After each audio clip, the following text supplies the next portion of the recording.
Il y avait un enchevêtrement de tout. Il y avait des voitures, des hangars en ferraille roulés en boule. Mais des monceaux de ferraille.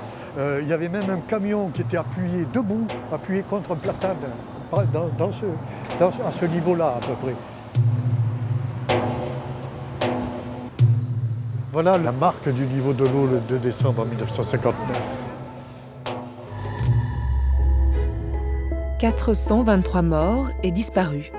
C'est la plus grande catastrophe civile du XXe siècle sur le territoire français. L'impensable s'est produit le 2 décembre 1959, quand le barrage de Malpasset a cédé sous la pression des eaux. Une catastrophe majeure, mais un peu oubliée. Peut-être parce que dans le fond, les 300 grands barrages français nous font toujours un peu peur. De ce qui s'est passé ce jour-là, on a tiré des enseignements. Mais si une rupture de barrage semble très improbable aujourd'hui, le risque ne sera jamais nul. Et Malpasset reste bien présent dans l'inconscient collectif des constructeurs et des pouvoirs publics.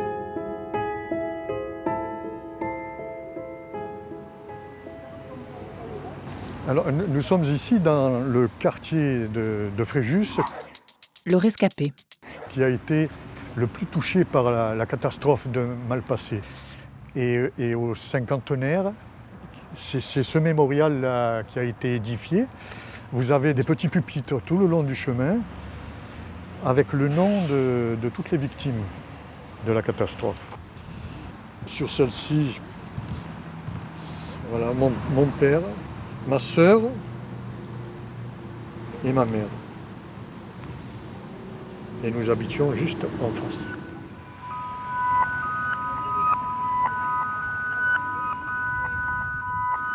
Ma famille est là. Quand donc mes parents ont pris ma petite sœur et ils sont sortis, on a ouvert la porte et on avait déjà de l'eau jusqu'aux genoux. Et on a regardé où était la maison de mes grands-parents. Elle était déjà recouverte ou emportée. Donc voilà, et on ne les a jamais revus. Ils sont voilà. Parce que moi, je me suis retrouvé plus sans famille, sans rien. Je connaissais que ma petite amie. Donc après la catastrophe, on s'est mariés donc en 1961 parce que j'avais plus de famille et j'ai pu retrouver une nouvelle famille et fonder une nouvelle famille. Alors attendez, je vais vous montrer le quartier tel qu'il était avant. Attendez, c'est pas celle-là, voilà. Voilà le quartier. J'habitais cette maison-là. Voilà. Et voilà le lendemain de la catastrophe. À la rupture du barrage, la vague s'engouffre dans une vallée encaissée. En 1 minute, l'eau atteint le chantier du pont de l'autoroute A8, 1 kilomètre plus bas. Puis elle entre dans la vallée du Réran, détruisant 330 exploitations agricoles et 2500 hectares de vergers et de vignes. 30 minutes après la rupture, la vague atteint Fréjus, rasant le quartier des Arènes, situé en contrebas de la vieille ville qui, elle, sera épargnée par l'eau. La vague meurtrière termine alors sa course dans la Méditerranée.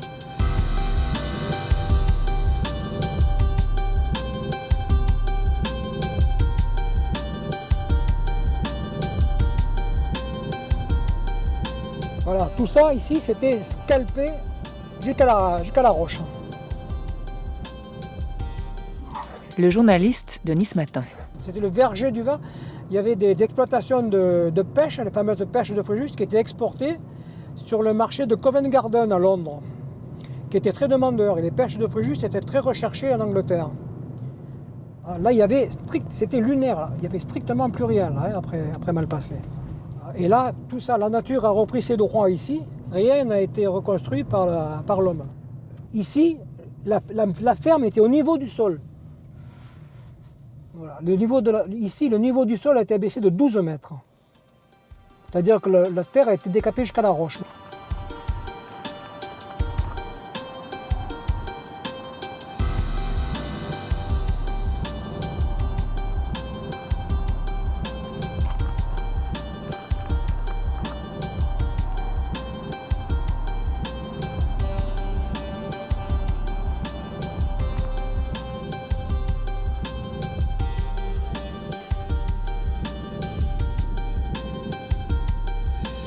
C'est devenu une curiosité touristique, c'est-à-dire que les gens viennent voir le barrage inutile. Il faut remettre l'histoire du barrage de Malplacé dans le contexte de l'époque. En 1945, la région de Fréjus et le littoral varois en général, qui a beaucoup souffert des bombardements du débarquement, est en pleine restructuration. L'agriculture repart. C'est un secteur économique prépondérant dans la région, avec l'exploitation des pêches, de la vigne, de l'horticulture, du maraîchage. Mais ce renouveau agricole se heurte à un problème récurrent, c'est le manque d'eau, d'irrigation. Dans le même temps, l'urbanisme se développe sur les communes du littoral et de Saint-Tropez à Saint-Raphaël, on souhaite commencer à mettre en avant un tourisme de masse avec la construction de beaucoup de résidences secondaires sur le bord de mer. Mais pour cela, il faut de l'eau. Et le barrage devait répondre à cette demande. Et on devine encore dans la végétation, vous voyez, la ligne, le niveau maximum de l'eau. On voit encore la différence de végétation entre ce qui était sous l'eau et la partie de la colline qui était hors d'eau.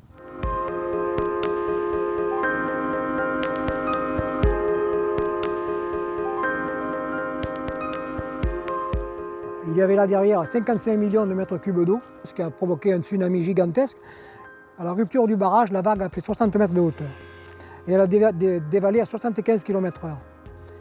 Et il a été conclu que l'enrochement du soubassement du barrage dans la roche était insuffisant, ce qui était la cause principale de sa rupture.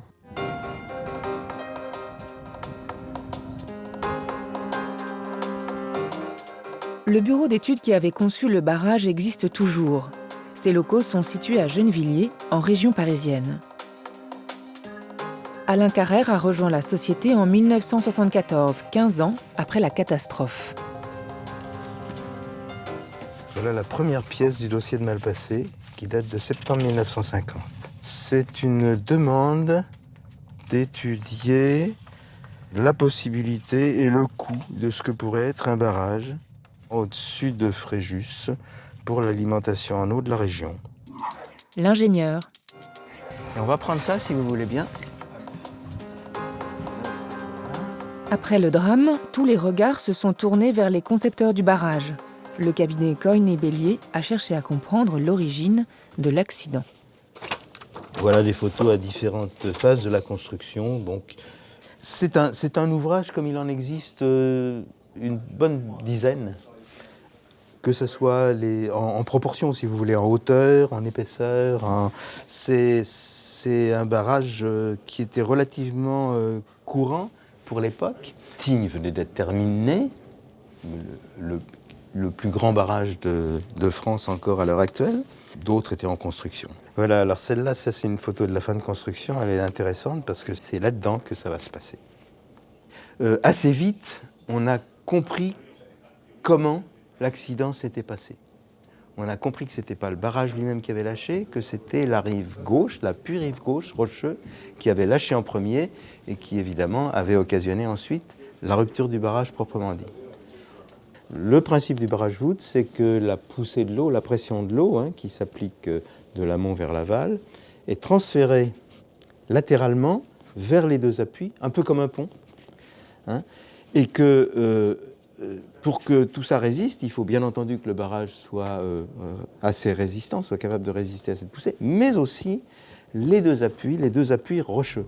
En ce qui concerne l'accident, eh bien, c'est l'appui rive gauche qui a lâché. Assez vite, on a su que l'eau en pression à l'intérieur de l'appui avait joué le rôle néfaste. On sait qu'il y a toujours de l'eau dans un massif rocheux. En quelque sorte, il se construit ou il se forme à l'intérieur du massif rocheux comme un barrage naturel qui est dans le prolongement de la voûte. Ce barrage naturel, lorsqu'il est mal orienté, subit une force qui peut déstabiliser tout ce qui est à l'aval. C'est ce qui s'est passé dans la pure rive gauche de Malplacé.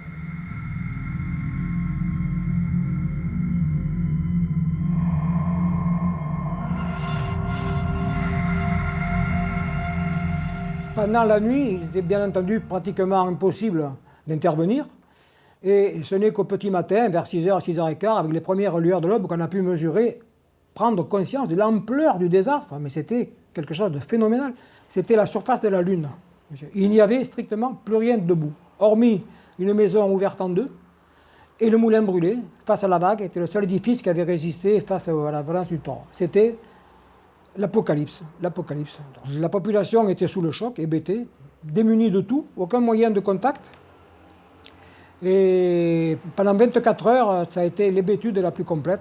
La municipalité, bien entendu, avait des moyens dérisoires, elle aussi bien insuffisants par rapport à l'ampleur de la catastrophe. Il a fallu attendre la fin de la matinée pour qu'arrivent les premiers éléments militaires. Et donc on a commencé, les pompiers à ramasser les premiers corps, investiguer les premiers cadavres. La police est arrivée pour faire les identifications judiciaires, etc. Rien que dans le quartier des Arènes, quand la vague est arrivée, elle avait déjà fait 140 victimes. Donc on a commencé à chercher les premiers corps, on en a retrouvé quelques-uns par-ci par-là. C'était de véritables momies, des statues debout. Les parents venaient reconnaître les leurs. Il fallait laver la figure des victimes avec de l'eau minérale pour qu'ils aient visage humain. C'était quelque chose de poignant. La catastrophe prend rapidement une ampleur nationale. Michel Debré, Premier ministre, se rend sur les lieux du drame le 5 décembre. Événement rarissime, il délocalise à Fréjus un conseil des ministres pour décider de mesures d'urgence, mais également pour définir un plan de reconstruction. Le président Charles de Gaulle fait le déplacement le 17 décembre. Il est accueilli par le maire André Léotard, père de François, qui deviendra lui-même maire de Fréjus 20 ans plus tard. Le général rend hommage aux victimes et aux sauveteurs et rencontre les survivants. Parmi eux, une jeune femme enceinte lui confie sa détresse après la mort de son fiancé. De Gaulle lui promet de faire le nécessaire. Mariage posthume à Fréjus. En vertu du décret du 18 juin 60 signé Charles de Gaulle, Irène Jodard épouse André Capra, victime le 2 décembre dernier de la catastrophe de Malpassé. Irène Jodard n'est pas la seule dans cette situation. Le mariage posthume, qui n'était jusqu'alors possible qu'en temps de guerre, est réhabilité pour donner une filiation aux enfants à naître. Cette histoire a beaucoup peuplé les gazettes et les gens étaient frappés par cette preuve d'amour, etc. Le fils du maire. Il est vrai qu'à ce moment-là, il y a eu une coexistence, si j'ose dire, entre l'ampleur du malheur et le développement des nouveaux médias. Qu'est-ce qui s'est passé alors? Nous étions à table. Votre maison est complètement démolie? Elle est complètement démolie, il n'y a plus rien. C'est un des moments, il y en a eu d'autres sans doute, un des moments où le monde médiatique que nous connaissons aujourd'hui est apparu au grand jour, avec des techniques nouvelles, notamment les interviews sur place, les images sur place, les caméras, etc. 5 colonnes à la une consacrent également une soirée à la catastrophe. Pierre Desgros lui-même fait le déplacement. Quel âge avez-vous exactement, monsieur Méraud? J'ai 26 ans. Dans les 2 fermes, il y avait 17 personnes. Il en reste? Il en reste 2. C'était vraiment le début d'une médiatisation des catastrophes, si j'ose dire, très très forte. Édition spéciale, journaliste à l'image, interview sur les lieux du drame, des techniques nouvelles mais pas encore très maîtrisées, et dont on ne mesure pas à l'époque l'impact et les conséquences. Toi, Daniel, de ta petite camarade, il ne te reste plus que quelques photos. Oui. Elle habitait où? Là-haut. Là? Là-bas? Oui. Et sa maman? Elle est morte. Et son papa? Il est fou. Il y a eu des moments de courage, de bravoure, enfin, il y a eu toutes sortes de choses qui ont créé l'espèce de légende et du malheur et de la solidarité. Et ça, légende, c'est pas une légende, c'est de la vérité. Mais ce que je veux dire, c'est une saga. Et donc, un journal comme Paris Match, par exemple, a joué un rôle considérable. L'hebdomadaire dépêche sur place une équipe de 30 personnes qui reste à Fréjus pendant 15 jours et réalise un numéro spécial. Et il y a aussi la radio. Jour après jour, les Français suivent dans tous les médias l'actualité de la catastrophe. Il y a eu une espèce de sentiment de solidarité nationale. Probablement le pays, dans ce genre de moment, s'est senti concerné. Pas simplement, il y a une petite ville dans le midi de la France, on ne sait pas vraiment où elle est, et les gens souffrent, mais il y a eu un élan national que les médias ont amplifié et accompagné. Monsieur le maire, je voudrais que vous nous disiez maintenant ce dont vous avez besoin, parce que vous avez vraiment près de 5 millions, 6 millions de Français peut-être qui vous écoutent, qui vous regardent en ce moment, et vous pouvez leur parler, vous pouvez leur dire exactement ce que Fréjus peut réclamer. Nous avons d'abord besoin d'argent, et avant tout parce que le nombre d'infortunes secourues est très grand et qu'il y a des misères qui ne peuvent pas attendre. L'appel d'André Léotard est entendu. Dans toute la France, on réalise des collectes, dans les cinémas, sur les marchés. La Poste émet un timbre avec une surtaxe au profit des sinistrés et de grands artistes mettent leurs œuvres aux enchères. Les dons affluent également de l'étranger. Avant Noël, un avion allemand se pose à Fréjus, chargé de jouets. Grâce à la solidarité nationale, Fréjus pourra renaître, comme l'avait appelé de ses voeux le général de Gaulle. Les biens détruits seront largement indemnisés, les terres agricoles reconstituées et les orphelins de la catastrophe seront pris en charge jusqu'à leur majorité.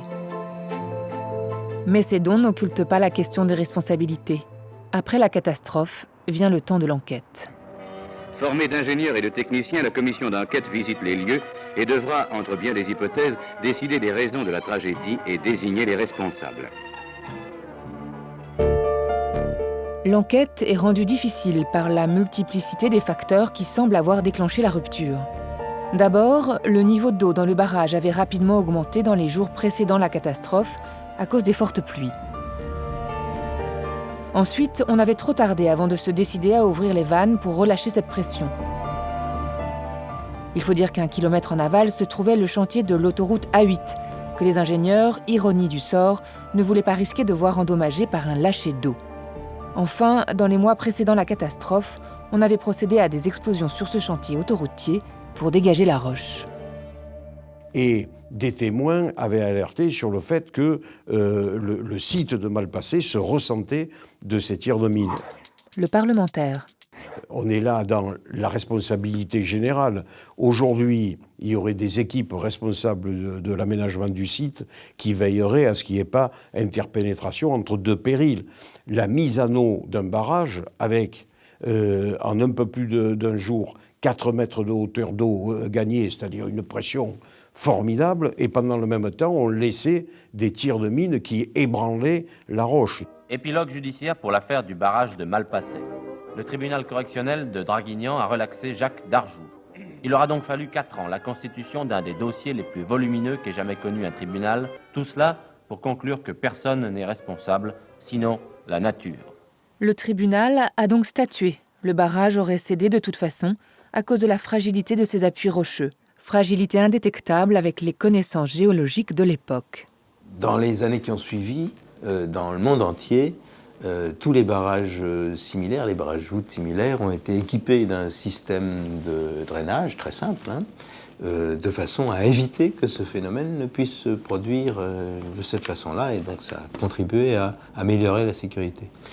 Évidemment, pour tous les nouveaux projets, on a fait pareil, des méthodes de dimensionnement, des méthodes de calcul ont été mises au point, et c'est devenu aujourd'hui le réflexe des concepteurs de barrages, c'est d'aller regarder comment faire en sorte que les appuis ne soient pas déstabilisés par l'eau en pression à l'intérieur. Le drame de Malpasset aura sans doute évité qu'une autre catastrophe ne se produise ailleurs. Il faut dire que l'époque est à la construction de ces grands édifices qui sont au cœur de la politique énergétique des 30 Glorieuses. En 1960, 56% de l'électricité produite dans l'Hexagone est d'origine hydraulique. Pas question de se passer des barrages.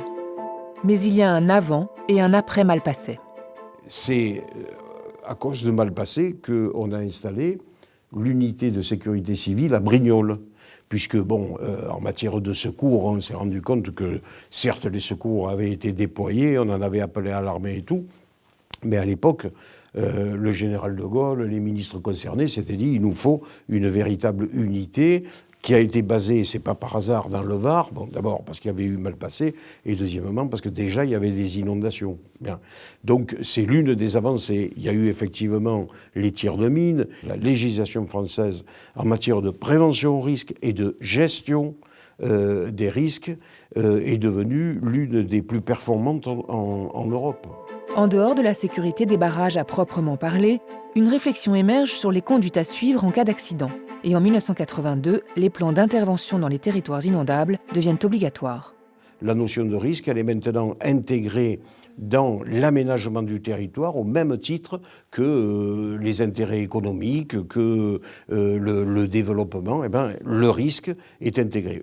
Malpasset a généré l'idée qu'il fallait un comité permanent technique des barrages et des ouvrages hydroélectriques en France.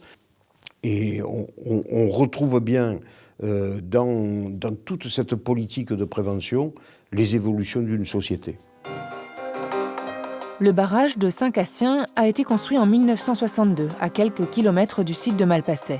Il répond aujourd'hui aux espoirs qu'avait suscité le barrage détruit. Le barrage EDF de Saint-Cassien, c'est un barrage qui est Un barrage résolument multi-usage. Il sert à la fois à produire de l'électricité. EDF. Il sert de réservoir d'eau permettant d'alimenter en eau potable les habitants de la région et également d'irriguer les surfaces agricoles, les terres agricoles de la région de Fréjus.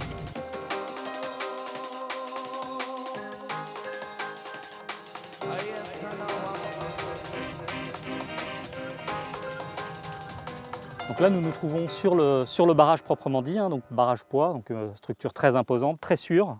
Vous voyez ici une petite cocarde qui sert de cible. À l'aide de ce dispositif de mesure, des experts, des géomètres, des topographes s'assurent que le barrage ne bouge pas.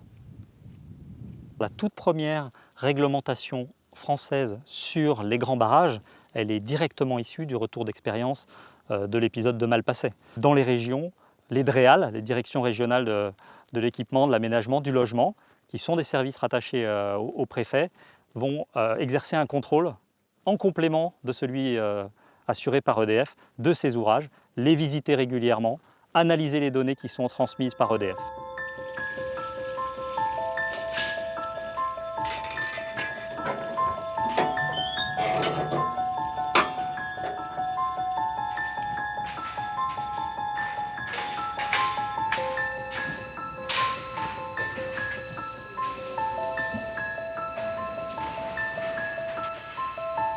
Alors, cette galerie qu'on appelle galerie périmétrale ou galerie d'injection descend de la crête en rive droite, là-haut, descend jusqu'au fond du barrage dans lequel nous nous trouvons et remonte de l'autre côté, ce qui nous permet évidemment de surveiller le barrage dans sa totalité, sur toute sa hauteur, en rive droite, en rive gauche, comme sur le fond. Alors c'est tout à fait normal sur un ouvrage de ce type d'avoir un peu d'eau, un peu de fuite à travers l'ouvrage. Ce qui est important, et c'est notre travail au quotidien, c'est d'en surveiller l'évolution. Des agents circulent quotidiennement dans l'ouvrage, sont à même de détecter toute anomalie. En fonction des dispositifs de surveillance, nous convenons avec les services de l'État de la fréquence à laquelle ils doivent être surveillés, sachant qu'un certain nombre de dispositifs de surveillance sont mesurés automatiquement. Aujourd'hui, la surveillance des édifices est très stricte et les techniques ont formidablement progressé depuis les années 50. Seul un très fort séisme, très improbable, pourrait conduire à la rupture d'un grand barrage. Mais des milliers de petits barrages sont moins bien contrôlés. On pourrait avoir des ruptures de petits barrages en France, car certains sont, si ce n'est à l'abandon, du moins manquent singulièrement d'entretien et surtout de surveillance. Et ça pourrait poser un problème, alors certes pas de l'ampleur de Malpasset, fort heureusement, parce qu'il s'agit de petits barrages, mais sous ces petits barrages, on a souvent laissé se réaliser des constructions, des lotissements, des implantations de camping, et là je me dis que ça peut poser un problème. La catastrophe de Malpasset aura marqué cette époque de construction effrénée de grands barrages. Aujourd'hui, la plupart des sites français où il est possible de construire une retenue d'eau sont exploités. Et ils produisent toujours 10% de l'électricité made in France. Tignes, Montcenis dans les Alpes, Cap-de-Long ou Auredon dans les Pyrénées, les 300 grands ouvrages sur le territoire sont les témoins d'un âge d'or, avant l'arrivée du nucléaire. À l'échelle mondiale, seuls 20% des sites possibles sont valorisés. Le potentiel en énergie hydraulique est énorme. De grands pays comme la Chine, le Canada, le Brésil construisent des grands barrages et vont continuer de le faire. Il ne peut pas y avoir aujourd'hui de gestionnaire d'un barrage qui n'envisage sa responsabilité sous un jour particulier, qui est le jour de Malpasset, comme l'exemple de la vigilance nécessaire, absolue et j'allais dire éternelle, que toute responsable d'une structure aussi fondamentale et aussi éventuellement dangereuse qu'un barrage doit conserver au fond de sa propre conscience.